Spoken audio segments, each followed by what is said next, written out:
Hai sobat kami. Dalam video ini, kita akan melihat perbandingan antara Titanic sebelum dan sesudah tenggelam. Titanic adalah salah satu kapal terbesar dan terhebat di dunia saat itu.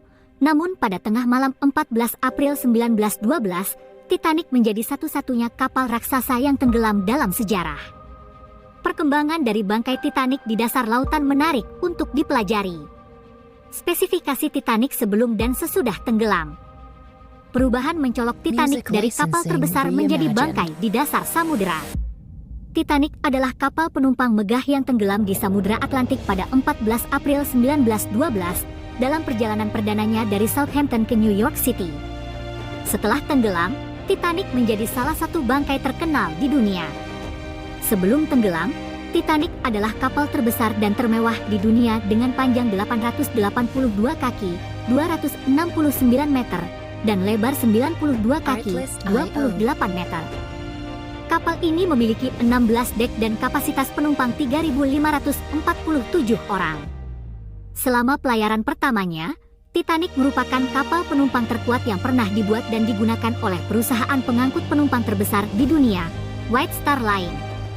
Namun, pada malam hari 14 April 1912, Titanic menabrak gunung es di Samudra Atlantik dan tenggelam dalam 2 jam. Bangkai Titanic ditemukan pada 1 September 1985, lebih dari 70 tahun setelah tenggelam, 370 mil, 595 km, dari pantai Newfoundland, Kanada, di kedalaman 12.500 kaki, 3.800 meter, di Samudra Atlantik. Setelah tenggelam, bangkai Titanic berubah karena tekanan udara laut yang tinggi dan korosi. Bagian-bagian dari kapal hanyut oleh arus laut dan dibawa ke dasar lautan.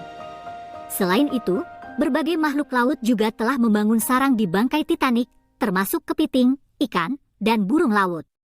Bangkai Titanic kini menjadi situs sejarah dan tujuan wisata populer di dasar Samudra Atlantik. Situs web yang fokus pada Titanic, seperti Titanic Museum in Branson dan Titanic Live, memungkinkan para pengunjung untuk melihat bangkai Titanic secara virtual dan mengetahui lebih banyak tentang sejarahnya. Menggambarkan kontras antara Titanic sebelum dan sesudah tenggelam dapat memberikan gambaran yang jelas tentang sejarah dan dampak dari bencana tenggelamnya Titanic. Sebagai negara yang berfokus pada sejarah, kita harus menjelajahi bangkai Titanic dan memahami bagaimana bencana tersebut menjadi bagian penting dari sejarah dunia. Itulah spesifikasi Titanic sebelum dan sesudah tenggelam. Terima kasih sudah menonton.